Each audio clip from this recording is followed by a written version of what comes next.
And this is a book I wish I had as a child because it teaches us how to love ourselves.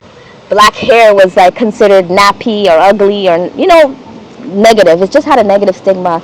And through this book, I want to change. Okay. And this was during the pandemic, by the way. So the idea to create this book came to me, and I said, change the narrative to a more positive.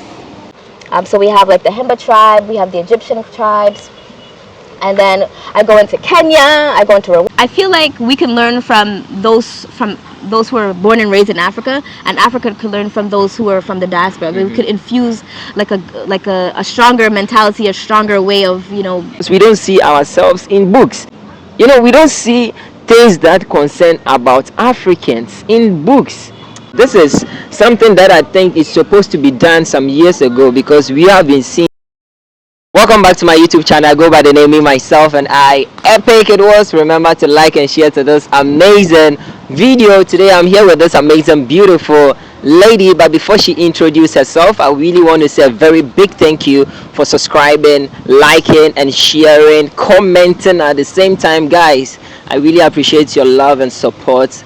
My name is Kine, I just transitioned to that name, but I go by the name of Kumoras. Well, I'm Canadian, I'm from Canada, but my parents are Jamaican, so hence, the Jamaican style, the Jamaican feel. Wow. Okay, so my book is called Historical, A Journey Through Ancient African Black Hair Culture. I actually have the book with me. Oh. I don't know if you want to... Oh, yeah, bring it along, Okay. Yes, so this is the book that, yes. This is the book that you're talking about? Yes. Oh, okay. Historical, A Journey Through Ancient African Black Hair Culture. So what it does, it takes the reader on a journey through ancient Africa, starting in Egypt, and then moving along the east coast of Africa, eventually to the west side of Africa, leading into the Atlantic slave trade. Okay. Yes. It started out as a workshop. Okay. So I wanted to do workshops for children. I wanted to go around to, we have community centers, after school programs in my country, where the children after school, they go to this community center and they get help with homework or what else. So I was building a workshop. The idea to create this book came to me, and I said, you know what? Yes, why not? Why stop at a workshop? Make it into a book. So this book is also available as a workshop, and I go around to different orphanages, or I should say community centers, and I teach my workshop. The book has everything. It has connect the dots, puzzles, mazes, and coloring by numbers. And if you go through it, you would see different images from different tribes in Africa.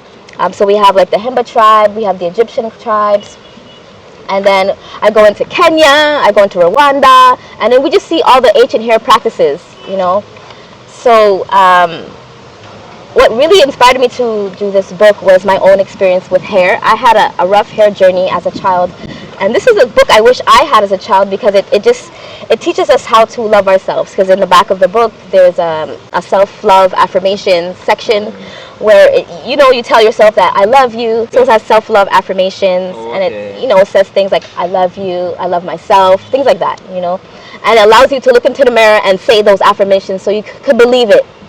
You know what I mean? I grew up myself in an era where black hair was like considered nappy or ugly or negative. It just had a negative stigma, and through this book I want to change that perspective and change the narrative to a more positive outlook on self. So in some years to come, let me say, give yourself like 5 years to come, how do you see your book turning into in 5 years to come? Okay, so besides it being a coloring and activity book, it would also be a workbook.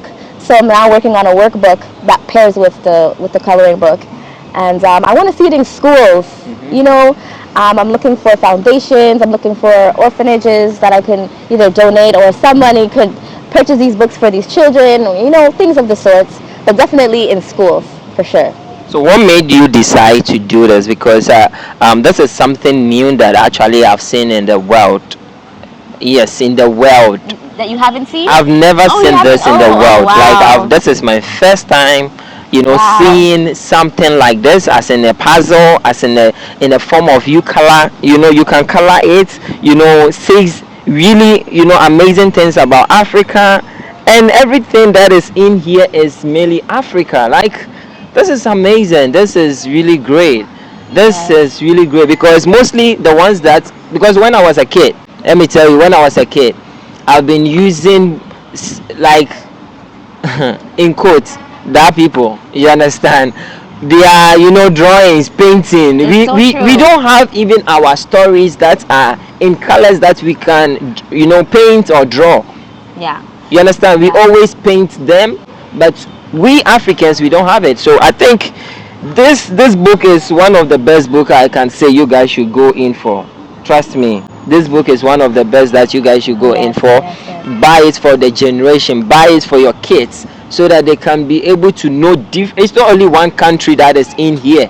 It's not only one country, but it's a whole lot. Let's try to patronize, Oh, she's thank you. doing it. She's really doing it, and I really love it. I really, really love it. Yes, I definitely wanted to increase the representation, black representation for the young children, because as you were saying, like growing up, all you see is a lot of West European books, European art, European, and I'm from Canada, and that's all I saw. And just recently now you're starting to see more African, more American things coming out, and I just wanted to increase, I should say, the representation in literacy. How do you want to see Africans with the diaspora in the next future? Well, definitely working together for a better future.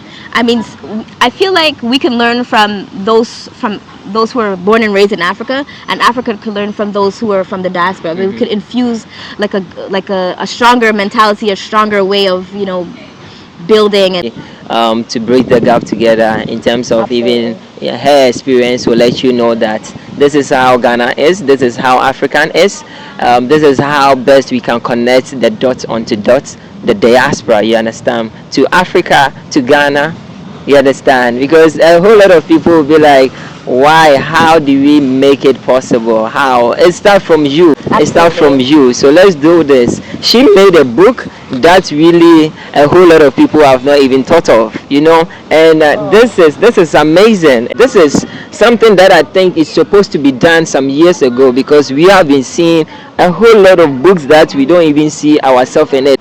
We don't see things that concern about Africans in books, you understand, but it's hard time we have to change it, and it's for you and I. We can make it possible. You and I, we can make it possible. So let's do this for the future of our generations upon generation. And thank you so much for joining Epic. It was. Thank you so much as well for No joining problem. Epic.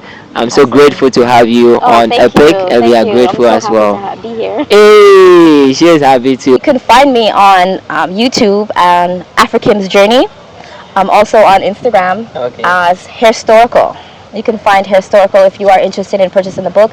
I'm also on Amazon. You can find me on Amazon. Just type in Hairhistorical and it would be there for you.